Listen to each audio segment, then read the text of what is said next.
स्वागत नहीं करोगे हमारा। So welcome welcome welcome everyone to one more revision session, जिधर आज हम क्या रिवाइज करने वाले हैं, हमारा प्यारा प्यारा मीठा मीठा कीवड़ी AS28 इम्पेयरमेंट ऑफ असेट्स। बराबर, इसको भी अपन बाकी AS की तरह रिवाइज करेंगे। मैं बता दूं, मैंने काफ़ी सारे रिवीजन ऑलरेडी अपलोड कर रखे हैं, ज़रूर देखना। ठीक है, हर रिवीजन की तरह इस रिवीजन के अंदर भी मैं सिर्फ कंसेप्ट नहीं, कंसेप्ट के साथ क्वेश्चन भी रिवाइज कराऊंगा। उसके अलावा मैं क्लास के अंदर सारे चीज़ें लिखाता हूँ। ठीक है, हम क्लास में बाकायदा लिखते हैं। तो बाई चांस अगर आपके पास ये रिवीजन नोट्स नहीं है, मतलब नोट्स नहीं रिवाइज करने के लिए, so you can download this from my Telegram channel, link description box में, तो आप ज्वाइन करके डाउनलोड कर लेना। उसके अलावा अगर रिवीजन देख रहे हो, पसंद आया तो सब्सक्राइब जरूर करना, दोस्तों के साथ शेयर भी जरूर करना। ठीक है, चलो, so without wasting any time let's start the revision in 3, 2, 1 go. सबसे पहला हमने डिस्कस करना चालू किया था नंबर AS28, नाम impairment of assets.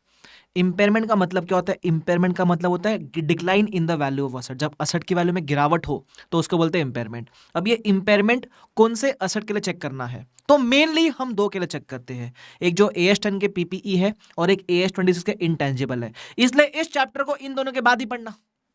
Okay, standard ने क्लैरिफाई किया है कि कौन से असेट का इंपेयरमेंट यहां नहीं होता है। तो scope, this standard is applicable to all asset except, किसका नहीं होगा? इन्वेंटरीज AS2 वाला, asset under construction contract AS7 वाले, फिनेंशियल असेट जो AS13 वाले हैं वो, और डिफर्ड टैक्स असेट जो AS22 वाले हैं वो। ये सारे असेट तो है, लेकिन इसका इंपेयरमेंट टेस्टिंग यहां नहीं होता है। ठीक है, उसके बाद ये पहला पॉइंट। सेकंड पॉइंट, कोई भी असेट इंपेयर्ड कब होता है? जब कैरिंग अमाउंट ज्यादा है, रिकवरेबल कम है। लॉजिक क्या है? सपोज कैरिंग अमाउंट आपकी 200 रुपये है, लेकिन आप रिकवर उससे सिर्फ 150 कर सकते हो, तो यार आपके असेट ओवर वैल्यूड हो गया ना यार, क्योंकि जितने वैल्यू पे दिख रहा है उतना आप रिकवर ही नहीं कर पाओगे। तो बोलते हैं असेट की वैल्यू गिरा दो, इंपेयर कर दो असेट को। बराबर, तो हम इंपेयरमेंट लॉस बुक करते हैं। अब the question is carrying amount मतलब क्या? कैरिंग अमाउंट मतलब बैलेंस शीट में आपके कौन से वैल्यू पे है। But the more important question is, ये रिकवरेबल अमाउंट क्या होता है? तो recoverable amount is higher of two things, it is higher of value in use या फिर नेट सेलिंग प्राइस। ये ससुरी का नाती वैल्यू इन यूज का होता है। It is nothing but present value of future cash flows from using the asset. देखो, तुम असेट से अगर वैल्यू रिकवर करना है, दो ही चीज कर सकते हो, या तो यूज करो या तो बेच दो। अगर यूज करोगे तो कितना बेनिफिट मिलेगा प्रेजेंट वैल्यू के टर्म्स में, उसको बोलते हैं वैल्यू इन यूज। और अगर असेट को आज ही बेचोगे तो कितना पैसा मिलेगा, उसको बोलते हैं नेट सेलिंग प्राइस। अब दोनों में से मैं हायर क्यों लेता हूं? इमेजिन करो, मुझे यूज करने से बेनिफिट 150 का मिल रहा है, बेचने पे बेनिफिट 120 का मिल रहा है। आप क्या करोगे? यूज ही करोगे ना यार, इसलिए दोनों में से विच एवर इज हायर। अब मैंने इसको समझाने के लिए एक बेसिक एग्जांपल लिया था, अगर आपको याद हो तो। मैंने बोला फॉर एग्जांपल, ये मेरी इंपेयरमेंट टेस्टिंग कैसे होती है। सपोज मैं पार्ले जी फैक्ट्री का ओनर हूं, मेरे पास बिस्किट बनाने की मशीन है, ये मेरी मशीन है। ठीक है, तो मशीन से दो काम हो सकता है, या तो आप इससे आज बिस्किट बनाओगे तो इसकी वैल्यू इन यूज क्या होगी? मशीन से बनाए बिस्किट, बिस्किट को बेचोगे मार्केट में, तो बिस्किट बेचकर जो कैश फ्लोस एक्सपेक्टेड है फ्यूचर में, फ्यूचर कैश फ्लोस, तो मैंने बोला चलो मशीन 5 साल तक यूज करूंगा, 5 साल तक मशीन से बिस्किट बनाऊंगा और बिस्किट बेच के इतना इतना पैसा 5 साल तक कमाऊंगा। ये मेरे हो गए फ्यूचर कैश फ्लोस। बराबर, तो इसका जब मैं निकालूंगा प्रेजेंट वैल्यू, उसको बोलते हैं वैल्यू इन यूज। ठीक है, अच्छा, लेकिन ऑल्टरनेटिवली अगर मैं ये मशीन को आज ही बेच दूंगा तो जो नेट में पैसा मिलेगा उसको बोलते हैं नेट सेलिंग प्राइस। दोनों में से विच एवर इज हायर लेंगे। तो मान लो चलो मेरा नेट सेलिंग प्राइस 38 लाख आया, बट वैल्यू इन यूज 46.70 आया, तो मैं क्या करूंगा? दोनों में से विच एवर इज हायर।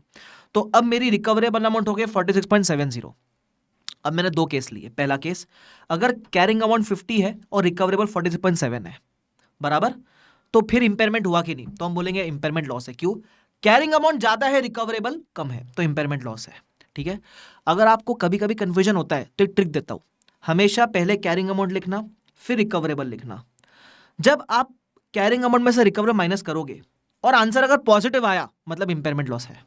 वापस से पहले कैरिंग अमाउंट लिखना फिर रिकवरेबल लिखना, बराबर, कैरिंग अमाउंट माइनस रिकवरेबल करना, अगर आंसर पॉजिटिव आया तो इंपेयरमेंट लॉस है। लेकिन जैसे अभी कैरिंग अमाउंट 40 है, रिकवरेबल 46.70 है, माइनस करना, अब आंसर नेगेटिव में आएगा। नेगेटिव आया तो इंपेयरमेंट लॉस नहीं है। ध्यान रखना, या तो इंपेयरमेंट लॉस होगा या फिर कुछ नहीं होगा। There is no concept of impairment gain. हाँ, इंपेयरमेंट गेन नामक कोई चीज नहीं होती है। ठीक है, ऑफकोर्स एक कंसेप्ट पढ़ाऊंगा जहां पहले बुक किया हुआ लॉस रिवर्स हो सकता है, लेकिन फर्स्ट टाइम में कोई गेन बुक नहीं हो सकता कभी भी। ठीक है। एनीवेज, तो ये ध्यान रखना। उसके बाद ये बेसिक एग्जांपल रेडी हो गया, स्ट्रक्चर रेडी हो गया माइंड में, क्यों क्या कैसे किया। फिर हम डिस्कशन करते हैं वैल्यू इन यूज का डिटेल में, कि वैल्यू इन यूज क्या होता है, present value of future cash flows. इसमें हमको दो चीज चाहिए रहती है, एक फ्यूचर कैश फ्लोस चाहिए होता है और एक डिस्काउंटिंग रेट चाहिए होता है। फ्यूचर कैश फ्लोस मतलब क्या, असेट को यूज करके जो आउटपुट मिला, उस आउटपुट को बेचकर जो पैसा आएगा उसको बोलते हैं फ्यूचर कैश फ्लोस, बराबर। तो वो कंसिडर करना। कभी कभी ये कमाने के लिए कुछ आउटफ्लोज भी करने पड़ते हैं, तो इनफ्लोज में से आउटफ्लोज लेस कर देना। और एक और सबसे इंपॉर्टेंट चीज, अगर आप असेट यूज भी करोगे तो लाइफ खत्म होने के बाद आप कुछ तो स्क्रैप वैल्यू पे उसको बेचोगे, तो जो भी इसकी स्क्रैप वैल्यू है ना, वो लास्ट के कैश फ्लो में ऐड करना, ठीक है। लास्ट के कैश फ्लो में क्यों, अगर आपको असेट को यूज करने का भी इंटेंशन होगा तो भी यार लाइफ खत्म होने के बाद कुछ तो स्क्रैप वैल्यू में बेचोगे ना, वो आएगा तो भी लास्ट के कैश फ्लो में आएगा, तो वो कंसिडर करना मत भूलना। उसके अलावा जो डिस्काउंट रेट है वो प्री टैक्स लेना। एग्जाम में क्वेश्चन में नॉर्मली एक ही रेट दिया हुआ रहता है, बट बाई चांस कभी मेंशन हो कि pre tax rate 10%, post tax 7%, तो आप प्री टैक्स रेट कंसिडर करना, ठीक है, ध्यान रखना। चलो, I hope this is clear to everyone. Okay, ये था value in use. Net selling price मतलब क्या होता है, जो भी सेलिंग प्राइस है minus the cost of disposal, जो भी सेलिंग प्राइस है minus the cost of disposal, उससे आपको मिलती है नेट सेलिंग प्राइस, सिंपल, ठीक है। अब इसको और बेटर समझने के लिए क्वेश्चन करवाया था मैंने, अब इसमें मैं कंसेप्ट के साथ थोड़े बहुत क्वेश्चन भी लेता हुआ चलता हूँ, ठीक है। ये अच्छा क्वेश्चन है, इसमें क्या निकालना देखो। सबसे पहले अपने को बोलता है कि अपने पास प्लांट एंड मशीनरी है, डिस्काउंटेड दिया हुआ है, फ्यूचर कैश फ्लोस दिया हुआ है, तो क्या करेंगे फ्यूचर कैश फ्लोस का, ये क्यों काम आएगा, वैल्यू इन यूज निकालने के लिए। उसके बाद दिया हुआ है residual value at the end of this, ये कहां ऐड करना है, लास्ट के कैश फ्लो में जरूर से ऐड कर देना है इसको।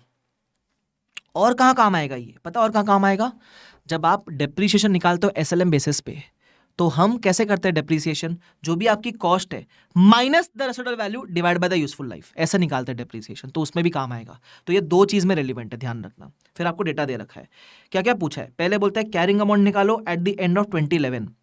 असेट हमने 2009 में परचेस किया था, ठीक है, 2 साल के बाद की आपको पूछी है क्या कैरिंग अमाउंट, 2 साल भी नहीं 3 साल के बाद का पूछा है, 2009 के 1 जनवरी को परचेस किया था, वैल्यू पूछा है 31 दिसंबर 11 का, तो 3 साल हो गए, 2009, 2010, 2011, बराबर। तो मैंने कैरिंग अमाउंट कैसे निकाला, डे 1 की कॉस्ट लिखी, 3 साल का डिप्रिसिएशन निकाला, कैरिंग अमाउंट मिल जाएगा, बराबर। अब इसमें ध्यान रखना रेसिडुअल वैल्यू भी है भाई लोग, तो डिप्रिसिएशन निकालते समय ये भूल मत जाना, भूल ना जाना, नहीं भूलेंगे सर। फिर वैल्यू इन यूज, वो बड़ा सिंपल है, इसका निकाल लेना प्रेजेंट वैल्यू, बस रेसिडुअल वैल्यू को लास्ट वाले कैश फ्लो में ऐड करना भूलना मत, वो भी निकाल लिया सर। उसके बाद क्या है, उसके बाद है रिकवरेबल अमाउंट, कैसे मिलेगा, जो भी नेट सेलिंग प्राइस है और वैल्यू इन यूज है, दोनों में से विच एवर इज हायर, तो मैंने ले लिया विच एवर इज हायर, मेरा आ गया रिकवरेबल अमाउंट। फिर पूछा है इंपेयरमेंट लॉस निकाल के दो, क्या स्टेप वाइज मस्त चीजें पूछी है, कैसे निकलेगा, carrying amount minus recoverable amount, compare करना, बोलना लॉस है कि नहीं, तो देखते हैं। कैरिंग अमाउंट आया 25,375, रिकवरेबल आया 20,000, तो लॉस है ना सर, लॉस। मैंने बताया था ना समझे तो देख लेना, कैरिंग पहले लिखना, रिकवरेबल बाद में लिखना, अगर पॉजिटिव आता है माइनस करने के बाद तो लॉस है भाई, बराबर। और लॉजिकली जाओगे तो कैरिंग अमाउंट ज्यादा है, रिकवरेबल कम है यार, ज्यादा वैल्यू पे दिख रहा है, नहीं चलेगा, लॉस बुक करो भाई, लॉस जाएगा पेरल के अंदर। उसके बाद अगला पूछा रिवाइज कैरिंग अमाउंट, जैसे आप इंपेयरमेंट लॉस बुक करते हो ना, आपकी असेट की कैरिंग अमाउंट गिर जाती है, पहले वो 25,375 थी, इतने का लॉस बुक किया तो अब 20,000 ही बचेगा, क्योंकि वैल्यू चेंज हो गई कैरिंग अमाउंट की।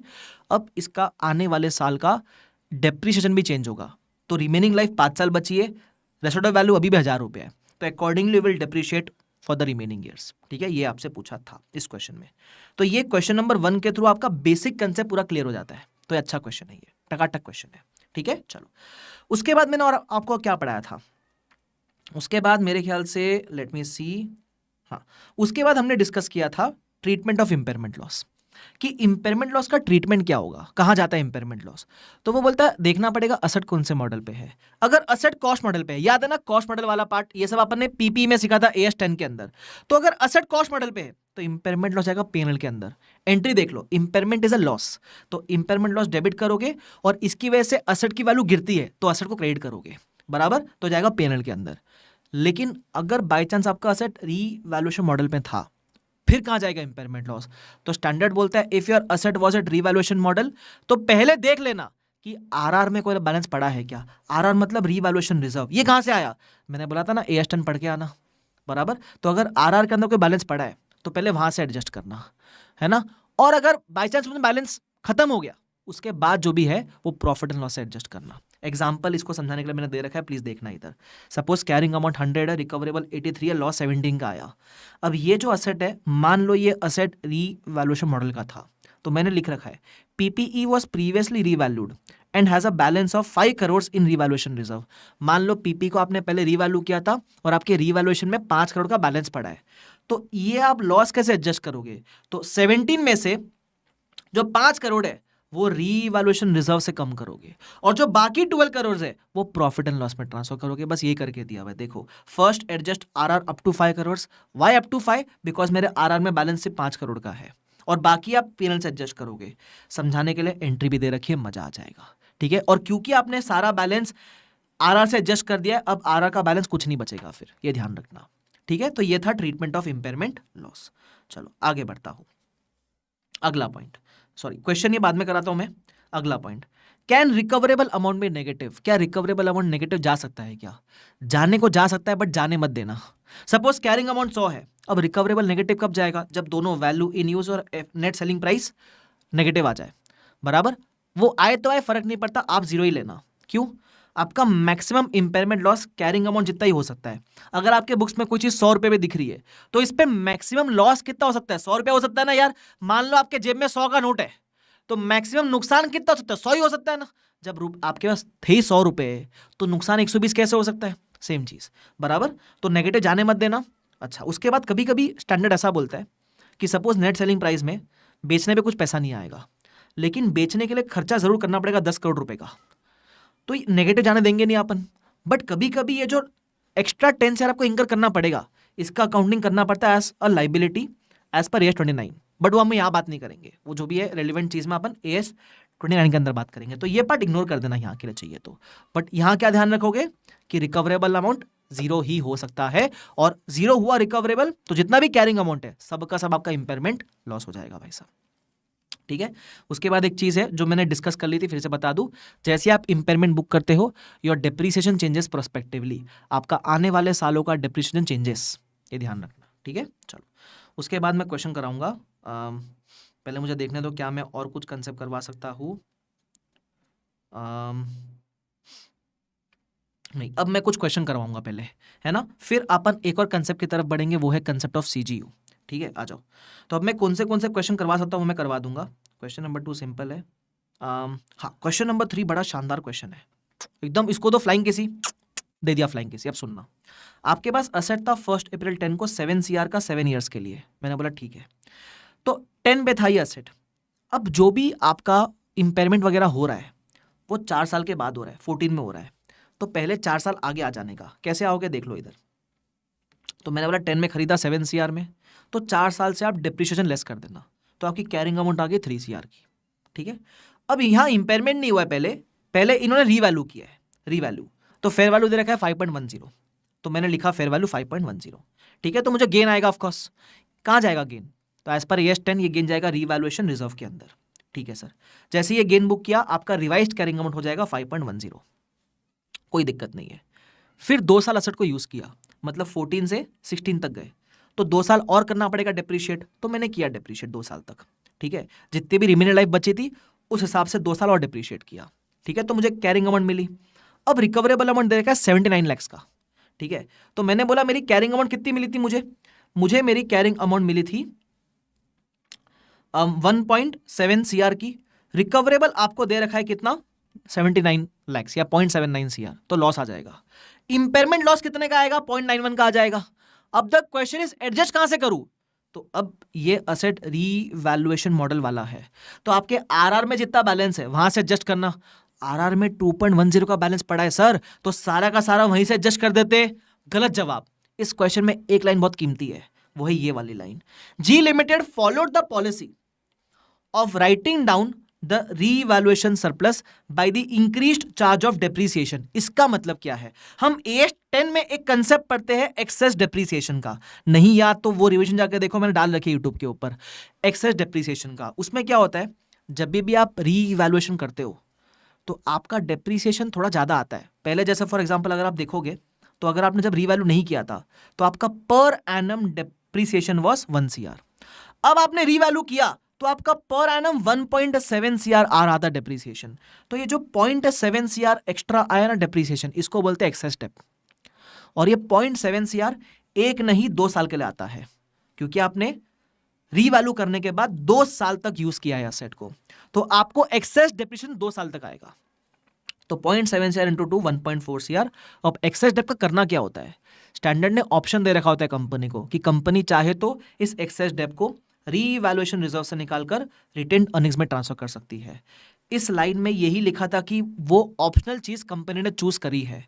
तो आपके रिजर्व में बेसिकली बैलेंस 2.1 का बचा ही नहीं है, आपके रिजर्व में बैलेंस सिर्फ 1.4 का बचा होगा, बराबर। तो कितना बैलेंस बचेगा, 2.1 में से 1.4 खत्म हो जाएगा, बचेगा नहीं। 2.1 में से 1.4 खत्म हो जाएगा, तो बचेगा कितना, 0.7 का। इतना ही इंपेयरमेंट लॉस आप आरआर से एडजस्ट करोगे, बाकी इंपेयरमेंट लॉस आप प्रॉफिट लॉस से एडजस्ट करोगे, ध्यान रखना। अब एक और चीज, यहां मैं रिवाइज करवा रहा हूं, यहां मैं सॉल्व नहीं करवा रहा हूं पूरा। तो कभी भी ऐसा लगे ना कि मेरे को अनकंफर्टेबल फील हो रहा है, मेरे को ये क्वेश्चन प्रैक्टिस करने की जरूरत है, ऑफकोर्स प्रैक्टिस करने की जरूरत है। मैं यहाँ सिर्फ की पॉइंट्स डिस्कस कर रहा हूँ, क्योंकि क्लासेस आपने बहुत पहले बाई चांस की होगी तो चीजें याद नहीं आती, इससे आपको याद आ जाएगी चीजें, ठीक है, ध्यान रखना। तो ये बहुत शानदार क्वेश्चन था, ओके। मतलब इसमें AS10 का भी काफी रोल आता है। आगे बढ़ते हैं। उसके बाद ढंग का क्वेश्चन देखने दो मुझे जरा, लेट मी सी को ढंग का क्वेश्चन है तो जो मैं इंपॉर्टेंट क्वेश्चन है वही रिवाइज करवा रहा हूं, ध्यान रखना, ओके।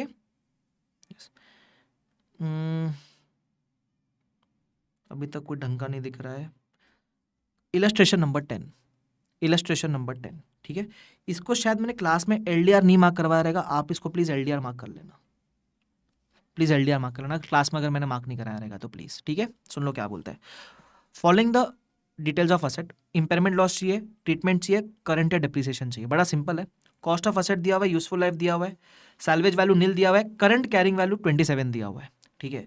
यूजफुल लाइफ 3 ईयर्स बचा हुआ है, रिकवरेबल 12 लाख दिया हुआ है, अपवर्ड रिवैल्यूएशन पहले अपन कर चुके हैं 14 लाख का। ये क्यों दिया हुआ है, बेसिकली वो बोलता है कि मेरे बैलेंस आरआर में इतना पड़ा है। अब आप देखोगे ना कैरिंग अमाउंट कितना है, आपका कैरिंग अमाउंट है 27.30, आपका रिकवरेबल कितना है, रिकवरेबल है 12 लाख, तो इंपेयरमेंट लॉस कितना आएगा 15.30 का। अब आसान सी बात ये है कि ये कहाँ जाएगा, तो आरआर में कितना बैलेंस है 14, तो ये 14 आप आरआर से एडजस्ट करना, और बचा हुआ जो बैलेंस है 1.3 ये आप प्रॉफिट एंड लॉस में ट्रांसफर करना, पहली चीज। तो ये पूछा इंपेयरमेंट लॉस कितना 15.3, सेकंड पूछा ट्रीटमेंट, ये लो ट्रीटमेंट, तीसरा पूछा करंट या डेप्रीसिएशन। एक बार जब आप इंपेयरमेंट कर लोगे तो रिवाइज कैरिंग अमाउंट पे चार्ज करना डेप्रीसिएशन। जैसे मेरा कैरिंग अमाउंट 27.3 था, इतना इंपेयरमेंट लॉस बुक किया, तो बचा हुआ कैरिंग अमाउंट को बोलते हैं रिवाइज कैरिंग अमाउंट। वो कितना बचेगा 12 divide by the remaining life 3 years, तो कितना आएगा 4 लाख पर एनम का आएगा आपका रिवाइज डेप्रीसिएशन। समझे तुम, बस इस तरीके से आपको करना है सॉल्व। ये सेम सोल्यूशन मैंने आपके किताब वगैरह में दे रखा है, तो चिंता करने की आपको जरूरत नहीं है, ठीक है। मैंने बाकी चीजों का भी सोल्यूशन वगैरह वैसे दे रखा है, तो टेंशन मत लेना। एनीवेज आगे बढ़ो सर। ये भी बढ़िया क्वेश्चन था भाई, इसमें क्या था फटाफट से देख लेते क्या बोलता है। A plant was acquired 15 years ago at a cost of 5 CR.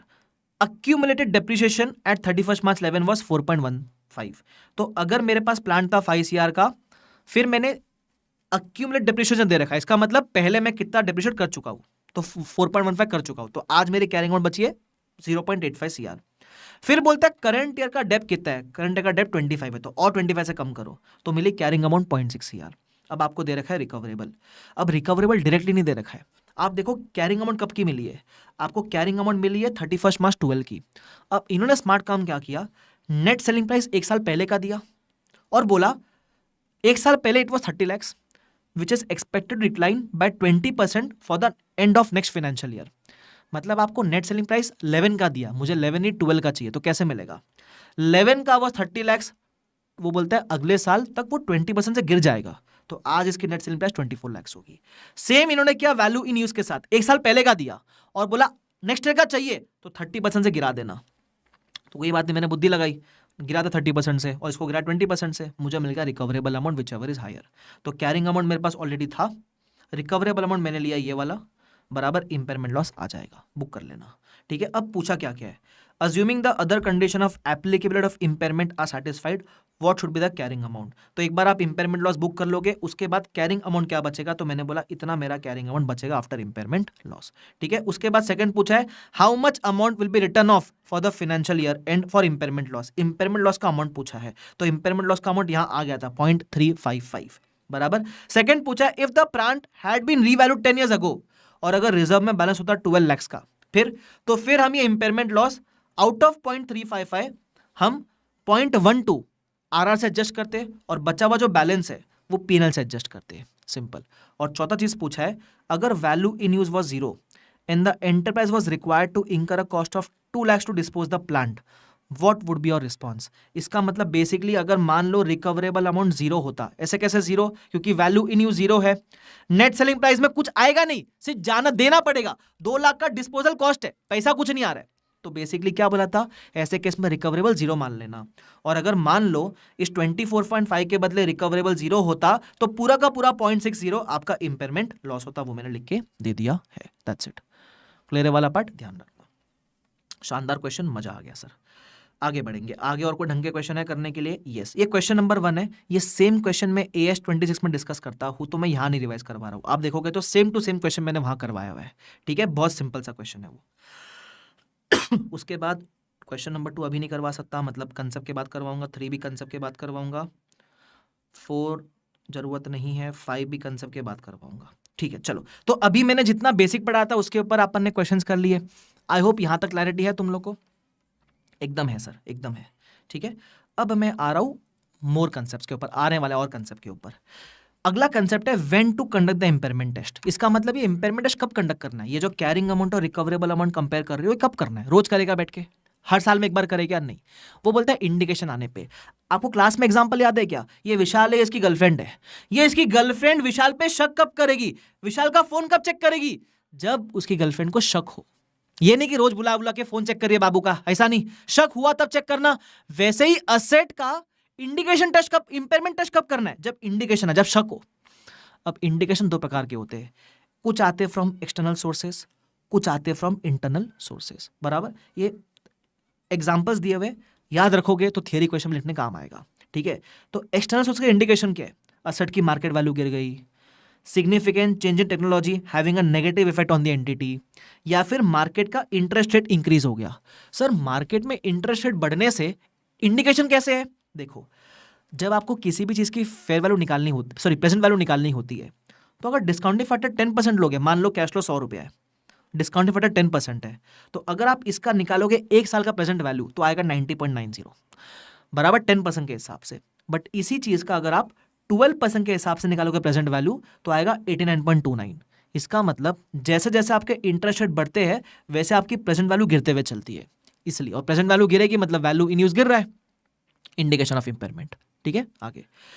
वैसे ही जैसे एक्सटर्नल सोर्सेस से आते हैं इंडिकेशन, वैसे कुछ इंटरनल इंडिकेशन भी आ सकते हैं. जैसे असेट में फिजिकल डैमेज हो गया, असेट हैज बिकम आइडल और there is a plan to dispose the asset, या फिर performance of asset is worse than expected. ये सारे इंडिकेशन है. इंडिकेशन आया तो इसका मतलब ये नहीं कि इंपेयर हो गया. इंडिकेशन आने का ये मतलब है कि आपको इंपेयरमेंट टेस्ट कंडक्ट करना है. मैंने ये चीज लिख के भी दी है. इंडिकेशन आया तो डज नॉट मीन इंपेयर हो गया, it means you have to conduct the impairment test. हम चेक करेंगे, जैसे गर्लफ्रेंड को शक हुआ तो फोन चेक होगा, ये नहीं कि शक हुआ तो ब्रेकअप भी कर लिया. आप समझ आया सर? हाँ, आगे. ठीक है, फिर आता है एकदम शानदार concept, the concept of CGU, cash generating unit. Now what is the meaning of CGU? CGU में क्या होता है, मैंने आपको एग्जांपल दिया था क्लास का, याद करने का ट्राई करना. सपोज ये माइक है, ये एसेट है, लेकिन क्या ये अकेला मुझे कैश फ्लो जनरेट करके देता है क्या? The answer is no. बराबर. देखो, आपको कोई भी चीज का इंपेयरमेंट टेस्ट करने के लिए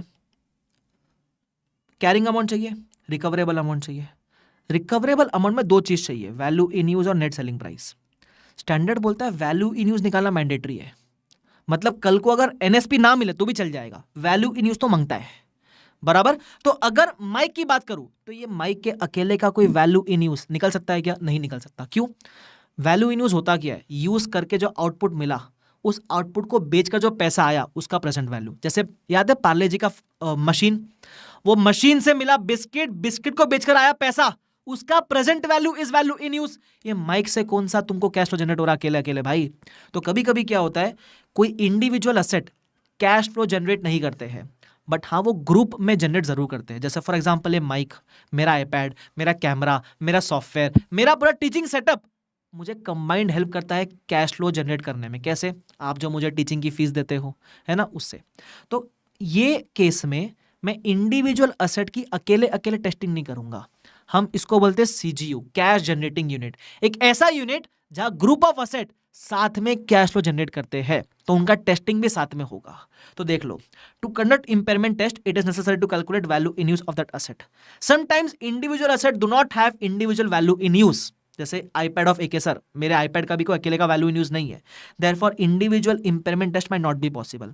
उस केस में आप कहां जाओगे? You will go towards the concept of CGU, cash generating unit. बराबर ध्यान रखना। चलो, उसके अलावा मैंने एक और चीज बोली थी, a single company can have multiple CGUs. एक कंपनी में 2-3 सीजीयू हो सकते हैं। अब इंपेयरमेंट टेस्टिंग सीजीयू में होती कैसे है, तो ये प्लीज कॉन्सेंट्रेशन से सुनना। एक बार में नहीं समझे तो रिवीजन वीडियो को 2-3 बार देखना और समझने का ट्राई करना। बड़ा सिंपल है ये, ठीक है। क्या बोलता है सुनो, कैसे टेस्टिंग करेंगे। मान लो मेरा एक सीजीयू है, मेरे सीजीयू में 4 असेट है, लैपटॉप, कैमरा, माइक, आईपैड। मान लो 4 है, हो और भी सकता है बट 4 है। ये कैरिंग अमाउंट दे दिया, टोटल लिख दो। अब रिकवरेबल अमाउंट दिया हुआ रहेगा, बट दिक्कत ये इंडिविजुअल का अवेलेबल नहीं है। अरे भाई, अगर इंडिविजुअल का अवेलेबल होता तो मैं टेस्टिंग अकेले कर लेता ना इसकी, ग्रुप में क्यों करता? तो ग्रुप में करनी पड़ रही है, मतलब इसका रिकवरेबल अमाउंट कंबाइंड अवेलेबल है। तो मैं टोटल कैरिंग अमाउंट सीजीयू का और टोटल रिकवरेबल अमाउंट कंपेयर करूंगा। तो कैरिंग अमाउंट ज्यादा, रिकवरेबल कम है, इंपेयरमेंट लॉस आ गया। एक बार इंपेयरमेंट लॉस आ गया तो आपको सब में एलोकेट करना पड़ता है। कैसे एलोकेट करें? तो कैरिंग अमाउंट के रेशियो में एलोकेट कर देना, ऐसा। तो मैंने सब में एलोकेट कर दिया इन the ratio of carrying amount, ऐसा। और लॉस डालने के बाद रिवाइज कैरिंग अमाउंट निकाल लिया करो। ये एक बेसिक फॉर्मेट हो गया इंपेयरमेंट टेस्टिंग ऑफ सीजीयू का। बड़ा सिंपल है, कुछ नहीं है इसके अंदर, ठीक है। ये सीजीयू का पहला बेसिक चीज था। सीजीयू में सेकेंड चीज इज गुडविल। वो बोलता है गुडविल का भी अकेले इंपेयरमेंट टेस्ट पॉसिबल ही नहीं है करना, बराबर, क्योंकि गुडविल से अकेला वैल्यू इन यूज निकाल पाना पॉसिबल ही नहीं है। बट गुडविल से पूरे बिजनेस में हेल्प तो मिलती है। गुडविल है तो पूरा बिजनेस ज्यादा पैसा कमाएगा ना, तो इसलिए बोलते हैं गुडविल को भी आप सीजीयू में एलोकेट कर देना। मतलब गुडविल का भी अकेले टेस्ट पॉसिबल नहीं है, तो सीजीयू में एलोकेट कर देना, बराबर। अब मैंने इसको समझाने के लिए बढ़िया एग्जांपल लिया था। प्लीज एग्जांपल आपको रिकॉल हो उसके लिए ध्यान से सुनना। सपोज AK लिमिटेड के 2 सीजीयू है, सीजीयू 1 और सीजीयू 2। मान लो मेरा सीजीयू 1 है ऑनलाइन टीचिंग सेटअप जिधर 3 असेट है, सीजीयू 2 है ऑफलाइन टीचिंग सेटअप जहां 3 असेट है, दोनों अलग सीजीयू है। पूरे धंधे में गुडविल 2 लाख रुपए का है। अब गुडविल का बेनिफिट 1 में भी मिलेगा, 2 में भी मिलेगा, ऑफकोर्स, ठीक है। तो अब इसमें 2 केस पॉसिबल है। स्टैंडर्ड बोलता है पहला case where goodwill is allocable, मतलब गुडविल 2 लाख है और मैं बता सकता हूं कि इसमें से सीजीयू 1 में कितना गुडविल जाएगा और सीजीयू 2 में कितना गुडविल जाएगा, उसको बोलते हैं गुडविल इज एलोकेबल। ये पहला केस है। अगर ये केस है ना, तो इंपेयरमेंट टेस्टिंग एक ही बार करनी है एलोकेट करने के बाद। फॉर एग्जाम्पल केस 1 में मान लो कि 25% बेनिफिट सीजीयू 1 में मिलता है, 75% बेनिफिट गुडविल का सीजीयू 2 में मिलता है। कहां से आया? ये गिवन है। तो मैं क्या करूंगा, मैं सीजीयू 1 का असेट लिखूंगा, लैपटॉप, कैमरा, आईपैड। तो मैंने लिखा laptop, camera, iPad, carrying amount दे रखी है मैंने, दे दी। फिर गुडविल लिखूंगा। अब गुडविल 2 लाख मत लिखना, हमने क्या डिसाइड किया, 25% गुडविल का बेनिफिट 1 में मिलेगा, तो 25% गुडविल लिखेंगे सिर्फ, ठीक है। फिर आपको रिकवरेबल अमाउंट दी भी रहेगी, ये सब दिया हुआ रहता है, सिर्फ प्रॉपर लिखने को आना चाहिए आपको, ठीक है। तो कैरिंग अमाउंट मिल गई, रिकवरेबल अमाउंट लिख दिया अपन ने, आएगा आपको इंपेयरमेंट लॉस। अब स्टैंडर्ड बोलता है अगर इंपेयरमेंट लॉस आया और आपके सीजीयू में गुड्डू है, कौन है? गुड्डू। तो ये सारा इंपेयरमेंट लॉस सबसे पहले गुडविल से एडजस्ट करना, फिर जो बचा हुआ लॉस है वो बाकी एसेट में जाएगा। सर इसका लॉजिक याद रहेगा तो मैंने बताया था, अगर आपके सीजीयू में गुडविल है और फिर भी इंपेयरमेंट लॉस आ रहा है, तो स्टैंडर्ड बोलता है गुडविल के होते हुए लॉस कैसे आ रहा है, इसका मतलब आपका मार्केट में गुडविल बचा ही नहीं है, हटाओ उसको, राइट ऑफ करो। तो इसलिए वो बोलता है कि जितना भी आपका इंपेयरमेंट लॉस है पहले आप गुडविल से राइट ऑफ करना, उसके बाद कुछ बच जाए तो फिर बाकी असेट्स राइट ऑफ करना इन the ratio of carrying amount. ये पहला चीज, ठीक है। सेम सीजीयू 2 के साथ करूंगा। सीजीयू 2 के मैंने असेट्स लिखे, ठीक है। सीजीयू 2 में गुडविल कितना था? 75% था, तो वो किया, लिखा वो। टोटल कैरिंग अमाउंट आया, रिकवरेबल अमाउंट दिया हुआ है, कॉपी किया। इंपेयरमेंट लॉस नहीं आएगा क्योंकि कैरिंग अमाउंट कम है और ज्यादा रिकवर करने वाला, तो सीजीयू 2 में इंपेयरमेंट लॉस नहीं आया। ये पहला केस था वेयर गुडविल इज एलोकेबल, इसको बोलते हैं गुडविल इज एलोकेबल। तो यहाँ अपन ने एक ही बार टेस्टिंग की, गुडविल हर सीजीयू को एक ही बार टेस्ट किया, एलोकेट किया गुडविल और टेस्ट किया, उसको बोलते हैं बॉटम अप अप्रोच या बॉटम अप टेस्ट। एमसीक्यू के लिए काम आएगा ये। दूसरा, where goodwill is not allocable. बराबर, इसका क्या मतलब है, गुडविल का बेनिफिट दोनों सीजीओ में मिल तो रहा है, लेकिन ये रेशियो जो है ना 25 CGU1 में 70% CGU2 में, ये रेशियो नहीं पता, क्योंकि रियल लाइफ में रेशियो निकाल पाना बड़ा मुश्किल होगा। तो गुडविल का बेनिफिट दोनों में है, लेकिन रेशियो नहीं पता, फिर क्या करे, तो यहां इंपेयरमेंट टेस्टिंग एक नहीं 2 बार करनी पड़ेगी।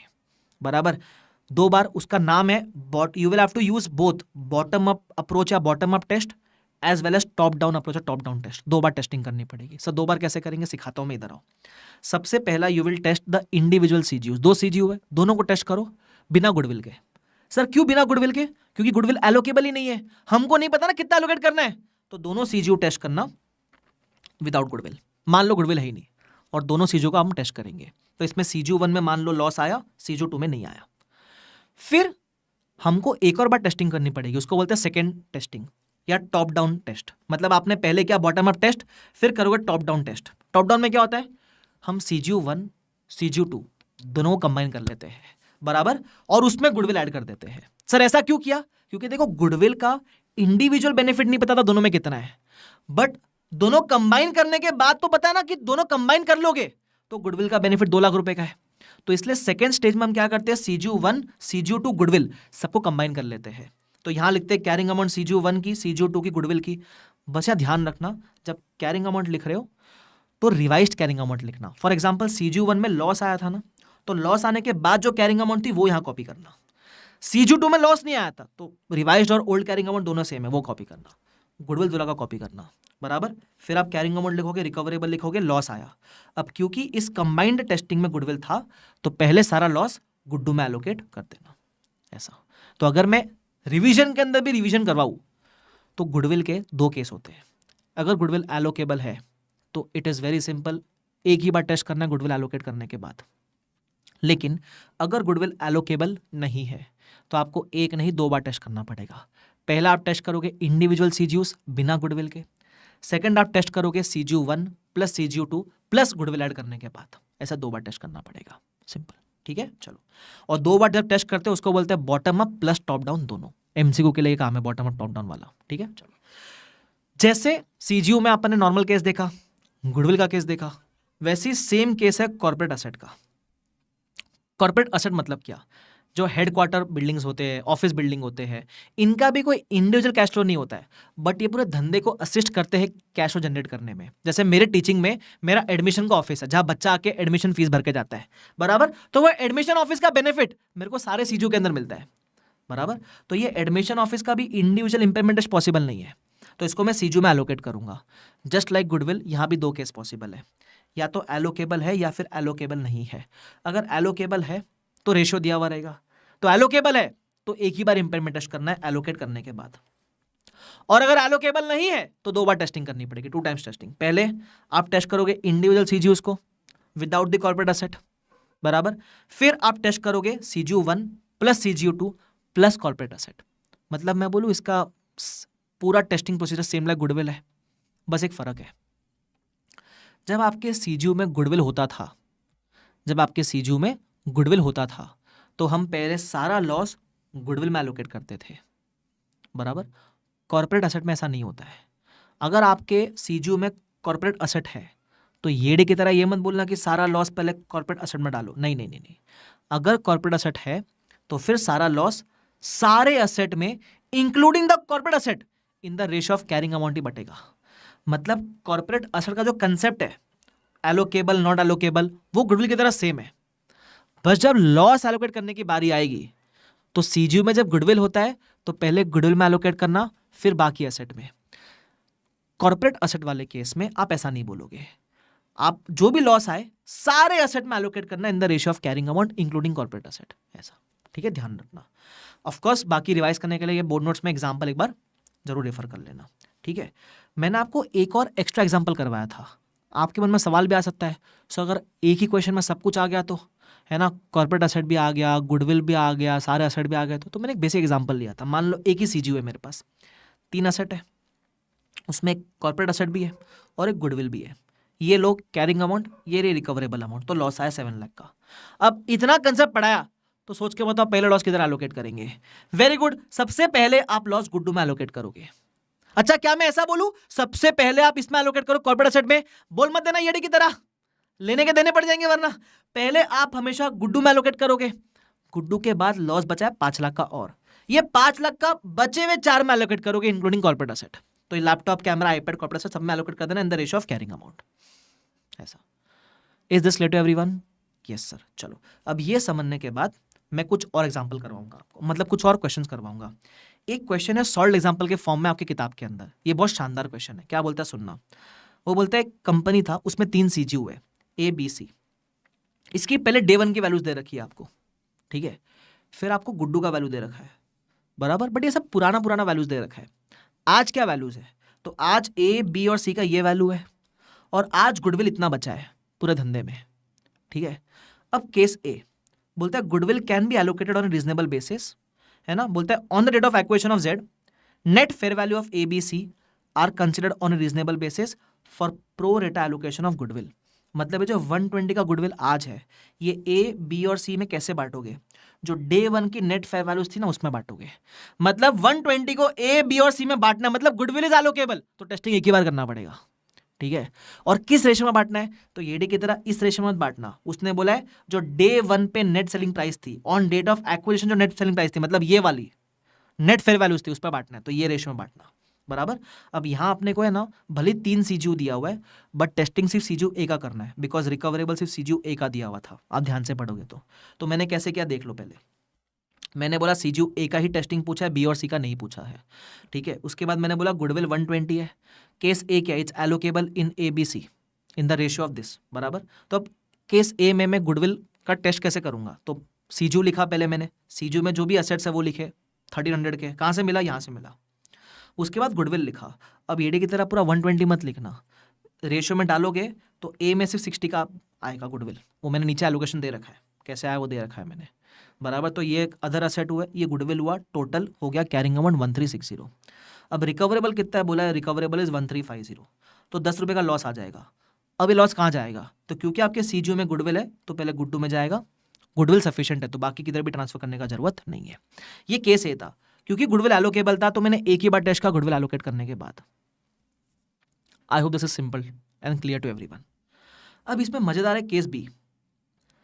इन्होंने क्या बोला केस बी में कि there is no reasonable way to allocate goodwill.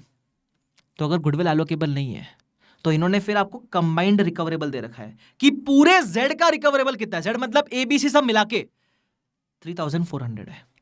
तो यहां सीधा कंबाइंड टेस्टिंग मत करना, 2 बार टेस्टिंग करना पड़ेगा, पहले ए बी सी इंडिविजुअल और फिर कंबाइंड।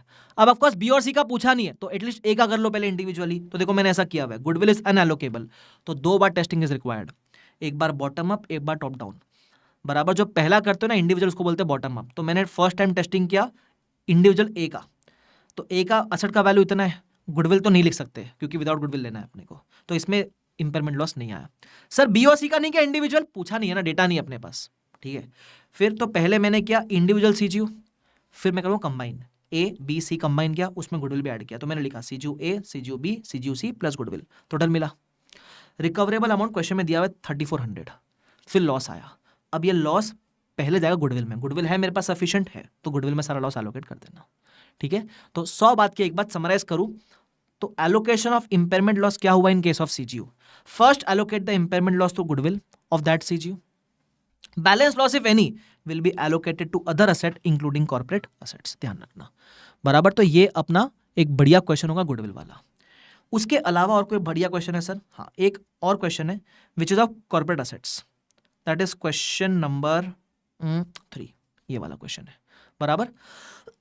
अब इसमें क्या ध्यान से सुनना, it has 3 CGUs A B C, ठीक है, यहाँ भी 3 सीजीयू है।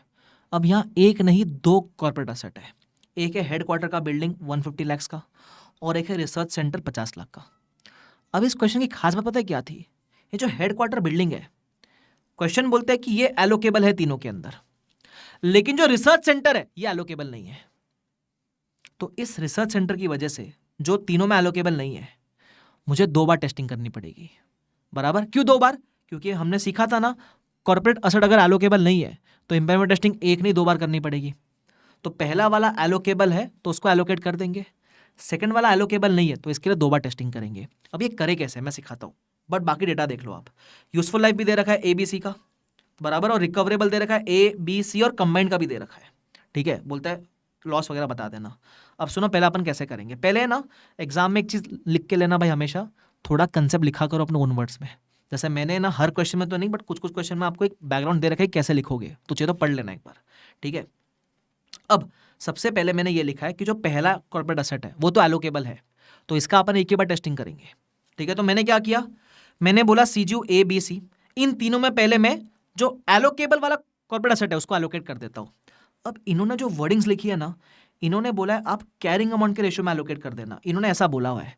लेकिन जब किया है सोल्यूशन में, तो याद है मैंने क्लास में बताया था कि इन्होंने कैरिंग अमाउंट के रेशियो में नहीं किया है। कैरिंग अमाउंट और यूजफुल लाइफ दोनों का वेटेड एवरेज निकाल के रेशियो लिया हुआ है। फॉर एग्जाम्पल कैरिंग अमाउंट 100 है, 150 है, 200 है, मल्टीप्लाई किया यूजफुल लाइफ से दोनों के, तीनों के, क्योंकि यूजफुल लाइफ अलग अलग है तीनों की। अब जो फाइनल आंसर आएगा ना, इस रेशियो में आपको बांटना है। तो एग्जाम में कैसे करें, बाय चांस इनका आपको अजम्पशन याद है तो यही फॉलो करना, नहीं याद है तो फिर जो रीजनेबल लगे कैरिंग अमाउंट के रेशियो में करोगे तो भी ठीक है, बट हो सके तो ये याद है तो ये वाला फॉलो करना। ठीक है, तो एलोकेशन आया कॉर्पोरेट एसेट का पहला वाला। तो मैं पहले स्टेज में क्या करूंगा, I will test the CGUs including this corporate asset. Research centre allocable नहीं, उसका बाद में करेंगे। ठीक है, तो मैंने क्या किया, CGU A other asset plus corporate asset, CGU B other plus corporate, CGU C other plus corporate, ये लिखा, टेस्टिंग किया तीनों सीजीयू का। फिर मैं सेकेंड स्टेज में आऊंगा टेस्ट करने को, सेकेंड टाइम टेस्टिंग करनी पड़ेगी। क्यों सेकेंड टाइम करनी पड़ेगी, सबको कंबाइन करूंगा फॉर दिस रिसर्च सेंटर। तो मैं CGU A, CGU B, CGU C तीनों कंबाइन करूंगा प्लस रिसर्च सेंटर लिखूंगा। सर वो हेडक्वार्टर बिल्डिंग नहीं लिखेंगे, headquarter building already A B और सी में है। ठीक है, तो वो अलग से लिखने का जरूरत नहीं है। तो ए बी सी लिखा प्लस रिसर्च सेंटर लिखा और कंबाइंड टेस्टिंग किया। कंबाइंड वाले में इंपेयरमेंट लॉस कुछ भी नहीं आया। ठीक है, anyways in top down test there is no loss. ठीक है, ऑफ कोर्स ये मैंने रिवाइज करवाया, इसकी अच्छे से लिख के प्रैक्टिस जरूर करना, बहुत शानदार क्वेश्चन है ये। ठीक है, ये था इंपेयरमेंट ऑफ कॉर्पोरेट एसेट के बारे में। अब अगर मैं मोटा मोटी बात करूं, अपने सारे क्वेश्चन हो गए, सारे कंसेप्ट हो गए, सिर्फ एक चीज बाकी है, वो है रिवर्सल। ठीक है, वो क्या है, वो है रिवर्सल। अच्छा, इसमें एक और क्वेश्चन है, क्वेश्चन नंबर 5, वो भी करवा दूं पहले, फिर रिवर्सल की बातें करूंगा आपके साथ। क्वेश्चन नंबर 5, इधर आ जाओ, क्वेश्चन नंबर 5। यहाँ देखना, मैंने सेम सीक्वेंस में रिवाइज नहीं करवाया, जो सीक्वेंस में मैंने क्लास में सॉल्व करवाया वैसे रिवाइज कराया, तो ध्यान रखना। ठीक है, अरे नहीं, क्वेश्चन नंबर 5 तो रिवर्सल को लेकर है शायद, तो ये मैं अभी कैसे कराऊँ ना, नहीं रिवर्सल को लेकर नॉर्मली है। चलो ठीक है, इधर आ जाओ, क्या बोलता देख लो। Question number 5 normal question, reversal को लेकर नहीं है। वो बोलता है अपने पास सीजीयू है 8000 लैक्स का, उसमें बाइफिकेशन दे रखा है, अदर असेट है 6000 के, गुडविल है 2000 का। अब अदर असेट का लाइफ 5 ईयर्स दे रखा है, गुडविल का लाइफ 4 ईयर्स दे रखा है। सर लेकिन हमने तो पढ़ा था गुडविल का लाइफ इज 5 ईयर्स, कुछ नहीं बोला तो 5 ईयर्स मानना। अगर क्लियरली बोला है कि 4 ईयर्स है तो 4 ईयर्स ही मानना, मतलब it cannot be more than 5 years, कम तो हो ही सकता है ना उससे। तो 4 दिया, 4 ले लिया। अब इंपेयरमेंट टेस्टिंग कब करना है, अपने पास जो वैल्यूज है ये 16 का दे रखा है, इंपेयरमेंट टेस्टिंग 18 में करना था, तो पहले आपको 2 साल से डेप्रिशिएट एमोटाइज करना पड़ेगा। तो मैंने पहले वही किया। मैंने क्या किया, जो भी कैरिंग अमाउंट है वो लिखा फर्स्ट का, फिर 2 साल से किया डेप्रिशिएट एमोटाइज, बराबर मुझे आज की मिली कैरिंग अमाउंट। अब रिकवरेबल अमाउंट निकालने के लिए एनएसपी नहीं मिल सकती, इन्होंने बोला है NSP net selling price is not determinable, तो कोई बात नहीं, वैल्यू इन यूज को मान लेंगे रिकवरेबल। वैल्यू इन यूज के लिए 7 ईयर्स के कैश फ्लो दे रखे, 1 2 3 4 5 6 7, तो 7 ईयर्स के कैश फ्लो का आप करोगे डिस्काउंट एट द रेट 8%, मिलेगी प्रेजेंट वैल्यू, या आगे वैल्यू इन यूज मैंने लिख भी रखा है, NSP is not available therefore value in use is equal to recoverable amount, बस वो मैंने लिख दिया। ठीक है, रिकवरेबल ये रहा, कैरिंग अमाउंट ये था, रिकवरेबल ये था, लॉस आया। अब क्योंकि आपके सीजीयू में गुडविल है तो पहले सारा लॉस गुड्डू में एलोकेट करना, जो बचा हुआ लॉस है वो जाएगा बाकी एसेट में। क्लियर, खत्म। ये भी शानदार क्वेश्चन था। चलो अब आखिरी पार्ट ऑफ दिस चैप्टर, फिर चैप्टर विल बी ओवर। बड़ा सिंपल सा पार्ट है, वो है रिवर्सल ऑफ इंपेयरमेंट लॉस। मैंने एक चीज बताई थी आपको, इंपेयरमेंट गेन नामक कोई चीज नहीं होती है, लेकिन ऑफकोर्स जो लॉस आपने पहले बुक किया था वो रिवर्स तो हो ही सकता है। ठीक है, तो an impairment loss which was previously booked can be reversed in future, पहला चीज। सेकेंड चीज, an impairment loss which is booked on goodwill can be reversed but subject to certain conditions. Goodwill का रिवर्सल पॉसिबल है but it is subject to certain conditions. एक और बात ध्यान रखना, अगर गुडविल का 5 ईयर्स लैप्स हो चुका है, मतलब जब से गुडविल तुम्हारे जिंदगी में आया था तब से लेकर 5 साल खत्म हो चुका है, उसके बाद रिवर्सल नहीं हो सकता। Please note, if 5 years of goodwill has lapsed, then impairment loss of goodwill can not be reversed. इसके ऊपर क्वेश्चन करवाऊंगा मैं। अच्छा, रिवर्सल की एंट्री क्या होती है? जैसे इम्पेयरमेंट की एंट्री क्या होती है? Impairment to PP. रिवर्सल की एंट्री इसकी ऑपोजिट होती है, तो हम बोलते हैं PP to reversal of impairment loss. मतलब reversal is like a gain only, but gain नहीं बोलना चाहिए उसको, लॉस का रिवर्सल बोलना चाहिए, है ना। और ये रिवर्सल कहाँ जाएगा? जिधर से आपने इम्पेयरमेंट लॉस एडजस्ट किया वहीं जाएगा। अगर इम्पेयरमेंट लॉस ट्रांसफर किया था पीएनएल में, तो रिवर्सल भी जाएगा पीएनएल के अंदर। अगर इम्पेयरमेंट लॉस को आपने आरआर से एडजस्ट किया था, तो रिवर्सल भी जाएगा आरआर के अंदर। ये भी मैंने लिख के दिया हुआ है आपको इधर, ठीक है। ये बेसिक कंसेप्ट हो गया। अब रिवर्सल निकालते कैसे, ये इंटरेस्टिंग पार्ट है, ठीक है। तो प्लीज मेरे एग्जाम्पल को ध्यान से देखना। मान लो मेरे पास एक पीपी था 200 रुपए का, 10 साल की लाइफ थी, 2 साल यूज किया, तो 40 का डिप्रेशन चार्ज किया, तो कैरिंग अमाउंट आ गई 160, रिकवरेबल आ गया 120, इम्पेयरमेंट लॉस कितना आ जाएगा? 40 का आ जाएगा, ठीक है। बुक किया, एक बार इम्पेयरमेंट लॉस बुक किया तो रिवाइज कैरिंग अमाउंट मिलेगी 120 की, लाइफ बची है 8 ईयर्स। अब आप इस रिवाइज कैरिंग अमाउंट पे लाओगे डेप्रिसिएशन, तो मान लो 2 साल आपने और यूज किया, तो 2 साल का चार्ज का डेप्रिसिएशन, कैरिंग अमाउंट बची 90। अब आपको दिया पड़ेगा रिकवरेबल अमाउंट, बराबर। अब आपसे पूछा इंपेयरमेंट है, तो आप बोलोगे नहीं नहीं इंपेयरमेंट तो नहीं है सर, लेकिन इसी एसेट पे पहले आपने इंपेयरमेंट लॉस बुक किया है, और अगर आज रिकवरेबल बढ़ गया तो रिवर्सल तो हो सकता है, बराबर। तो अभी मैं डायरेक्ट कंपेयर करूं तो रिवर्सल कितने का दिख रहा है? 50 का दिख रहा है, कैरिंग अमाउंट 90, रिकवरेबल 140, तो 50 का रिवर्सल दिख रहा है। बट द क्वेश्चन इज, क्या आप इतना रिवर्सल कर सकते हो क्या? The answer is no. देखो रिवर्सल कितना करना चाहिए, जितना आपने पहले लॉस बुक किया उतना रिवर्स करना चाहिए। तो सर लॉस हमने 40 बुक किया था, तो हम चलो 50 तो नहीं 40 रिवर्स कर देते, वो भी गलत जवाब है। तो मैक्सिमम रिवर्सल कितना हो सकता है वो निकालने का एक कैलकुलेशन है, वो आपको करके जाना है, वो मैंने नीचे दिया हुआ है। तो एक तो आपने निकाला एक्चुअल रिवर्सल 50 का दिख रहा है, अब आप निकालोगे मैक्सिमम रिवर्सल, ठीक है। कैसे निकालेंगे? 2 अमाउंट चाहिए। पहला चाहिए कैरिंग अमाउंट, अगर आपके जिंदगी में इंपेयरमेंट नहीं होता तो क्या होता, मतलब जिस दिन आप ये रिवर्सल चेक कर रहे हो दैट इज 31 मार्च 16, अगर आपके डे 1 से लेकर 31 मार्च 16 तक इंपेयरमेंट आता ही नहीं जिंदगी में, तो आज कैरिंग अमाउंट क्या होती? तो मैं देखता हूं, देखो डे 1 था 1 अप्रैल 12, यहां से लेकर 16 तक मान लो बीच में इंपेयरमेंट आता ही नहीं, इंपेयरमेंट आता ही नहीं, तो कैरिंग अमाउंट क्या होती? तो मैं 2 नहीं 4 साल तक स्ट्रेट कर देता डिप्रिशिएट, बराबर। तो मेरा पर एनम पहले आ रहा था 20 डिप्रिसिएशन, तो मैं 20 के हिसाब से 4 साल तक सीधा सीधा करता डिप्रिशिएट, अगर इंपेयरमेंट नहीं होता तो अगर इंपेयरमेंट नहीं होता तो मेरी कैरिंग अमाउंट होती 120, बराबर। लेकिन रियल में सेकंड अमाउंट चाहिए, रियल मैच कैरिंग अमाउंट क्या है? कैरिंग अमाउंट आफ्टर इंपेयरमेंट, वो तो कॉपी करना है आपको, यहां से 90 है, 90 ऐसा।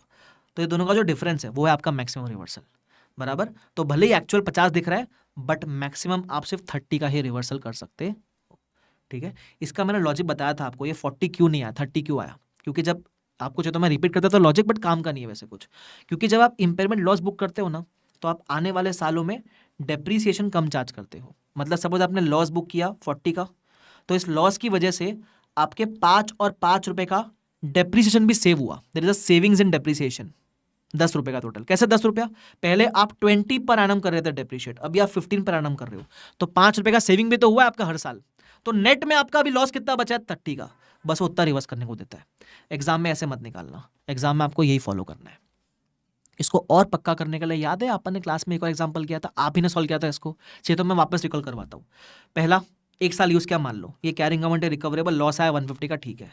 फिर रिवाइज कैरिंग अमाउंट, इसके बेस पे मैंने चार्ज का डेप्रीसिएशन, ठीक है। ये आई मेरी कैरिंग अमाउंट आज की। अब इंपेयरमेंट तो नहीं है, रिवर्सल हो गया, तो पहले लिखना एक्चुअल रिवर्सल, दोनों का डिफरेंस है एक्चुअल रिवर्सल। फिर आप निकालोगे मैक्सिमम रिवर्सल, इसमें 2 अमाउंट चाहिए, बोलने को 2 चाहिए, कंप्यूट एक ही करना होता है, दूसरा तो अवेलेबल रहता है आपके पास। क्या चाहिए? अगर इंपेयरमेंट होता ही नहीं तो आज कैरिंग अमाउंट क्या होती है? तो 12 से लेकर रिवर्सल के दिन 14 तक इंपेयरमेंट होता ही नहीं, तो आप 2 साल करते डेप्रीशिएट सीधा सीधा, तो ये मेरी होती कैरिंग अमाउंट। और सेकंड चाहिए आज रियल में आफ्टर इंपेयरमेंट कैरिंग अमाउंट क्या है, बस दोनों का डिफरेंस है मैक्सिमम रिवर्सल। तो एक्चुअल 212 है, मैक्सिमम 112.5 है, तो हम दोनों में से विच एवर इज लोअर उतना ही रिवर्स कर सकते हैं, ध्यान रखना। ऑफ कोर्स पक्का होना है तो एग्जांपल नंबर 1 और 2 लिख के मस्ट टकाटर प्रैक्टिस कर लेना। अब रिवर्सल को लेकर तुम्हारे किताब में एक ही क्वेश्चन है, ये तो जो रिवर्सल डिस्कस किया मैंने इंडिविजुअल एसेट का रिवर्सल डिस्कस किया, ऐसे रिवर्सल सीजू के ऊपर भी होता है, वो बड़ा सिंपल है, वो अपन डायरेक्टली क्वेश्चन में देख लेते, इधर आ जाओ। जैसे इंडिविजुअल का रिवर्सल क्या वैसे ही सीजू में रिवर्सल होता है, ठीक है। यहाँ क्या कैसा है देख लो एक बार। सबसे पहले आपके पास थे असेट 4000 वर आइडेंटिफाइबल असेट और बाकी गुडविल था, तो मैंने बोला 4000 आइडेंटिफाइबल अदर एसेट, बाकी है गुडविल। अदर एसेट का लाइफ 15 ईयर्स, गुडविल का लाइफ 5 ईयर्स। पहले आपने 4 साल तक इसको यूज किया, कोई इंपेयरमेंट वगैरह नहीं है पहले, तो 4 साल यूज किया, 4 साल करो डिप्रिशिएट एंड एमोटाइज, ठीक है। आया मुझे carrying amount at the end of 2018। अब इस दिन का रिकवरेबल क्वेश्चन में दे रखा है 2720, तो लॉस आएगा, 613 का लॉस आया। कहाँ जाएगा लॉस? पहले गुड्डू में, तो गुड्डू पूरा समाप्त हो जाएगा, फिर भी कुछ लॉस बचा है तो वो जाएगा बाकी एसेट के अंदर, ठीक है सर। तो वैल्यू कितना बचा अदर एसेट का? 2720, गुड्डू हो गया नील, ठीक है। अब ये इंपेयरमेंट के बाद 2 साल मैंने और यूज किया, 2 साल मैंने और यूज किया, मतलब पहले 4 साल यूज किया था, अब 2 साल और यूज किया, तो इस रिवाइज कैरिंग अमाउंट पे मैंने निकाला 2 साल का रिवाइज्ड डेप्रिसिएशन, ठीक है सर। तो मुझे मिली कैरिंग अमाउंट, ठीक है। गुडविल तो बचा नहीं है, तो ये रही टोटल कैरिंग अमाउंट। फिर मेरे को दिया रिकवरेबल अमाउंट। अब मैंने बोला देखो इंपेयरमेंट तो नहीं लेकिन रिवर्सल हो सकता है, तो एक्चुअल रिवर्सल कितना दिख रहा है? 1195 का। हमको निकालना होता है मैक्सिमम रिवर्सल। कैसे निकाले? सबसे पहले क्या हम गुडविल पे रिवर्सल कर सकते हैं क्या? The answer is no. क्यों? एक पॉइंट सिखाया था मैंने आपको, अगर 5 ईयर्स से ज्यादा गुडविल का बीत चुका है तो रिवर्सल नहीं हो सकता। जिस दिन आप रिवर्सल की बातें कर रहे हो, डे 1 से लेकर आज तक 6 साल बीत चुके हैं, 4 साल पहले और इंपेयरमेंट के बाद के 2 साल, टोटल 6 साल खत्म हो चुके, तो इसलिए गुडविल पे रिवर्सल अब नहीं हो सकता। ये नोट लिखा के दे दिया मैंने आपको, ठीक है। उसके अलावा अब रिवर्सल होएगा तो किस पे होगा? सिर्फ अदर एसेट पे। तो इसको एक सिंगल एसेट की तरह मान लो अभी, है ना, इसको मान लो इंडिविजुअल एसेट की तरह कि अब मुझे इस पे रिवर्सल करना है। तो कैसे निकालूंगा मैक्सिमम रिवर्सल? 2 कैलकुलेशन चाहिए। पहला, जिंदगी में अगर इंपेयरमेंट होता ही नहीं, जिंदगी में इंपेयरमेंट होता ही नहीं तो आज कैरिंग अमाउंट क्या होती? तो अगर इंपेयरमेंट होता ही नहीं तो मैं 4 + 2 6 ईयर्स तक सीधा सीधा करता डिप्रिशिएट। तो मैंने निकाला carrying amount of other asset if there is no impairment, 4000 minus 6 साल का डिप्रिसिएशन, सीधा सीधा। तो ये मेरी कैरिंग अमाउंट होती अगर इंपेयरमेंट नहीं होता तो। सेकंड चाहिए रियल मैच कैरिंग अमाउंट क्या है, तो वो तो कॉपी करना है यहाँ से 2225, बस दोनों का डिफरेंस इज मैक्सिमम रिवर्सल, वही लिखा। तो एक्चुअल या maximum which ever is lower, तो आप इतना ही रिवर्स कर सकते हो। और ये रिवर्सल कहाँ जाएगा? ये रिवर्सल सिर्फ अदर एसेट में जानना, गुडविल का रिवर्सल नॉट पॉसिबल बिकॉज 5 साल के ऊपर बीत चुका है। This is the best question which is there for reversal. मतलब अगर इनको पेपर ट्रिकी करना हुआ तो ये वाला क्वेश्चन पूछेंगे। अब ट्रिकी भी क्या, यही आएगा, ध्यान रखना, बस इतना मैक्स लेवल है। हम चाहे तो रिवर्सल में बहुत बातें कर सकते हैं, but exam point of view से इतना जितना मैंने बताया वो काफ़ी है, ठीक है, ध्यान रखना। उसके अलावा एक आखिरी छोटा सा पॉइंट जिसके ऊपर इलस्ट्रेशन नंबर 9 भी था, छोटा सा पॉइंट ये बोलता है कि अगर आपने इंडिविजुअल एसेट को सीजीयू में ट्रांसफर किया टेस्टिंग के लिए, then individual asset is impaired only if CGU is impaired. Individual asset will not be impaired if CGU is not impaired. आसान भाषा में अगर आप समझोगे तो मान लो मेरा मशीन है जिसको मैंने सीजीयू में ट्रांसफर किया है और अदर एसेट भी है सीजीयू के अंदर, ठीक है। अब मेरे सीजीयू में कोई लॉस ही नहीं आया, मेरे सीजीयू में इंपेयरमेंट है ही नहीं, तो क्या मेरा मशीन इंपेयर्ड है क्या? द आंसर इज नो, बराबर। बस इसी के ऊपर इलस्ट्रेशन नंबर 9 है। तो ध्यान रखना, कभी पूछे ना मशीन इंपेयर्ड है क्या, तो जब मशीन सीजीयू में गया है तो पूछना सीजीयू तू इंपेयर्ड है? सीजीयू बोला नहीं मैं तो इंपेयर्ड नहीं, तो मशीन बोलेगा मैं भी इंपेयर्ड नहीं हूं। अच्छा बाई चांस अगर सीजीयू इंपेयर होता था तो अगर सीजीयू इंपेयर्ड है तो मशीन भी इंपेयर्ड होता, सिंपल। तो एक छोटा सा कंसेप्ट है वैसे, बराबर।